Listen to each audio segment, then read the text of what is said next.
This is an amber light bar, and this is a white light bar. Today, it is amber light bar versus white light bar. Let's go ahead, let's jump into it. Now, for the sake of saving my battery, we're gonna have them off while we talk a little bit. But have you ever wondered if an amber light bar or a white light bar or even yellow lights are better one versus the other? Or maybe you've questioned why all these overlanding bros have all these different colored lights on their rig. They do serve a purpose, and the different colors also serve their purpose. First light bar we're going to talk about is the amber light bar up here in my roof rack. Amber lights and amber light bars gained their popularity in the overland scene, the off-road scene, and like off-road racing in the 2010. You've always seen orange lights on top of like construction rigs and tractors and as like a caution light, right? But to be able to project that amber light and actually have it serve a purpose and have some utility off-road was really developed in the 2010s era and has definitely gained popularity recently.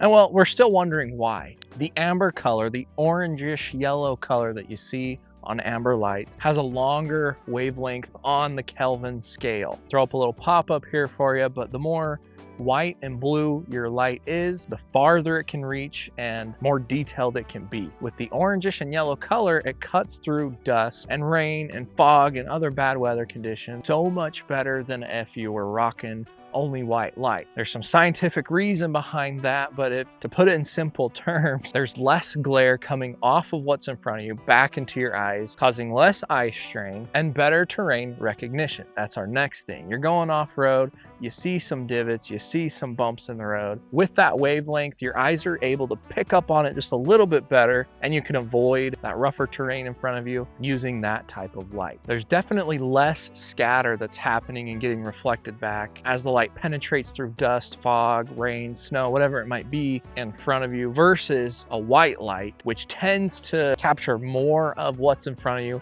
shining it right back at you. That's why you hear people say, and it's just a good lesson to know, when you're driving in snow and rain, you don't have your brights on, right? More light into that area shining back at you blocks your vision more. And so that's the same principle here, going from an amber light versus a white light. Now we're down here because it's a different shot, but we did talk about this with my yellow fog lights, and that reduced wavelength is more of an obvious pro, right? One of the more obvious reasons a lot of people talk about when it comes to yellow and amber lights, but a less obvious one would be when you're driving off-road and it's either really busy or you're in a group. These yellow and these orange amber lights are so awesome for group rides or a busy trail off-road. I was actually going down a pretty busy, pretty used off-road trail yesterday, and I gotta tell you, I had these things going as well as the light bar going just to make sure people could see me before it was too late. It was so dusty and we were, zipping down this road. A lot of people coming through.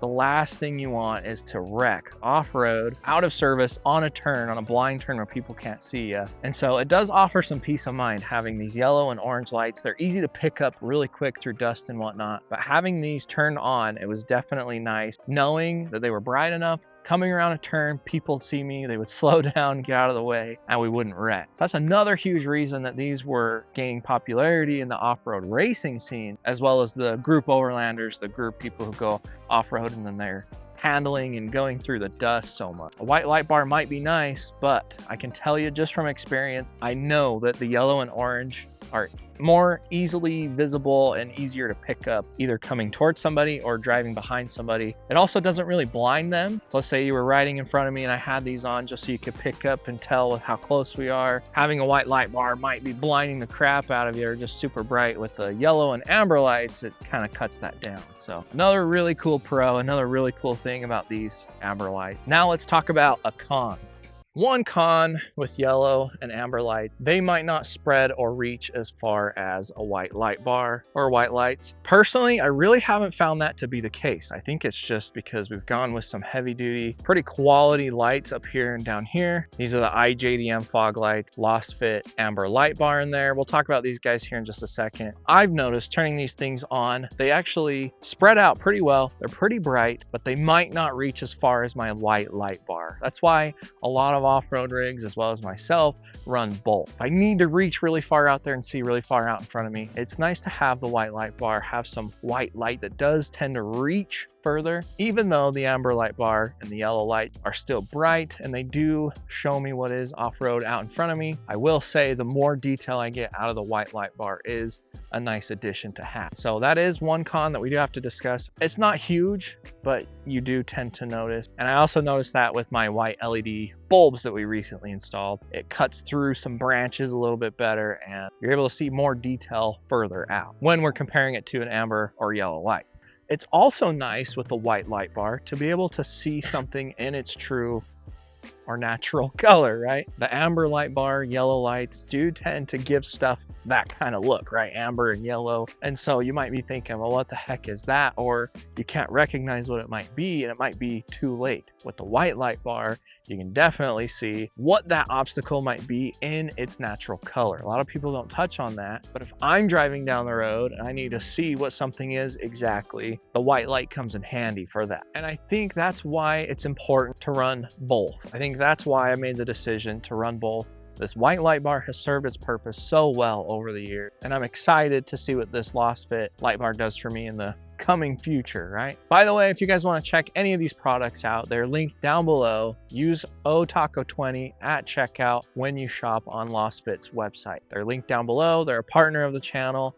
They have been so helpful in the upgrade and bringing this overland build to life. So thank you guys for watching and supporting the businesses that support me. It means a lot that you guys check out the sponsors, check out the partners, snag your own gear. That is so awesome. We can be rocking the same gear and just have a good time doing it together. So thank you guys again. Be sure to leave your thoughts down below on the white versus amber debacle, the conversation that tends to come up when it comes to rocking different lights. I do think we need to rock some ditch lights on this Tacoma. I have to tell you guys right now, I have no idea if I want ditch lights or not. It's kind of hard for me to look at a taco, look at a truck, see ditch lights in the corners, and to me, up on the hood, and to me, it kind of looks a little silly. I don't know. You guys let me know. We can look at the truck, and I mean, if we had maybe some smaller ditch lights up here on the hood, I don't know. Those big 2 or 4 inch ditch lights up on the hood, I don't know. Like I said, it's personal choice. We might just have to get some and try them out and see how I like it. But for right now, I am digging the look of my truck and I'm super excited to where we've gotten this thing. So lastly, I would say amber wins in poor weather conditions, dusty, off-road, group travels. If you're gonna be in those poor conditions, amber and yellow light definitely wins. In my opinion, white light wins when it comes to clear weather, open roads, high speed situations where you need to see way out in front of you early on, as well as you need to be able to tell what is in front of you, right? That white light, being able to pick up what it is, its color, knowing exactly what it is, I think it wins in that area. But I think this truck wins rocking both. I think we all win rocking both setups, amber and the white light bar. Give yourself the best of both worlds, right? I would also say when it comes to mounting, whether you have white at the bottom, white at the top, and vice versa, switching this around could also be an important factor. However, I don't think so. They both spread out and point in similar direction out in front of me when I'm driving,